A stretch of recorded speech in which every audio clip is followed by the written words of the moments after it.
Hello दोस्तों, क्या आपको ये पता है कि पांडव वन में रहते थे तो उनके भोजन की व्यवस्था किस प्रकार होती थी और उनके निवास स्थान पर हजारों साधु संत उनसे मिलने आते थे और धर्मराज युधिष्ठिर आए हुए अतिथि का आदर सत्कार करते थे और उन्हें भोजन कराए बिना नहीं जाने देते थे। आखिर उस वन में पांडवों के पास इतना भोजन कहाँ से आता था?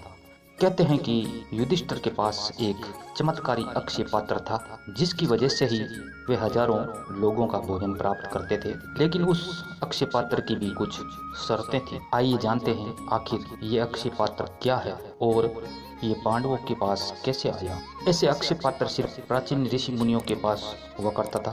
महाभारत में अक्षय पात्र संबंधित एक कथा है।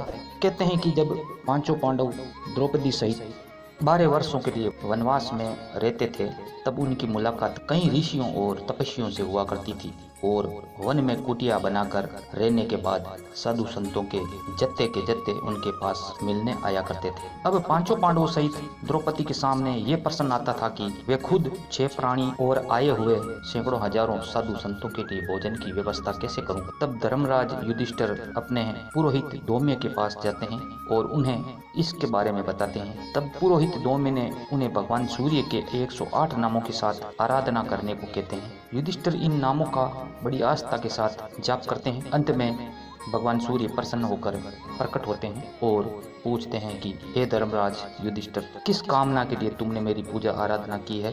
तब युधिष्ठिर कहते हैं कि प्रभु, मैं हजारों लोगों को भोजन कराने में असमर्थ हूँ। मैं आपसे अन्न की अपेक्षा रखता हूँ और किस युक्ति से मैं हजारों लोगों के लिए भोजन व्यवस्था कर सकूं, ऐसा कोई साधन। तब भगवान सूर्य युधिष्ठिर को एक तांबे का पात्र देकर कहते हैं, हे धर्मराज युधिष्ठिर, तुम्हारी कामना पूर्ण हो। मैं 12 वर्ष तक तुम्हें अन्न दान करूंगा। ये तांबे का पात्र तुम्हें देता हूँ। तुम्हारे पास फल फूल शाक आदि 4 प्रकार की भोजन सामग्रियाँ तब तक आती रहेगी जब तक कि द्रौपदी इस अक्षय पात्र से परोसती रहे। ऐसा कहकर सूर्य भगवान अंतर्ध्यान हो गए। तब तांबे का वे अक्षय पात्र लेकर युधिष्ठिर बहुत प्रसन्न हो जाते हैं। इस कथा के अनुसार द्रौपदी हजारों लोगों को परोस कर ही भोजन ग्रहण करती थी। जब तक वे भोजन नहीं करती थी तब तक अक्षय पात्र में से भोजन मिलता रहता था। लोगों का मानना है कि इसी तरह का अक्षय पात्र आज भी हिमालयों के साधुओं के पास है। ये पात्र भगवान सूर्य की साधना से प्राप्त होता है।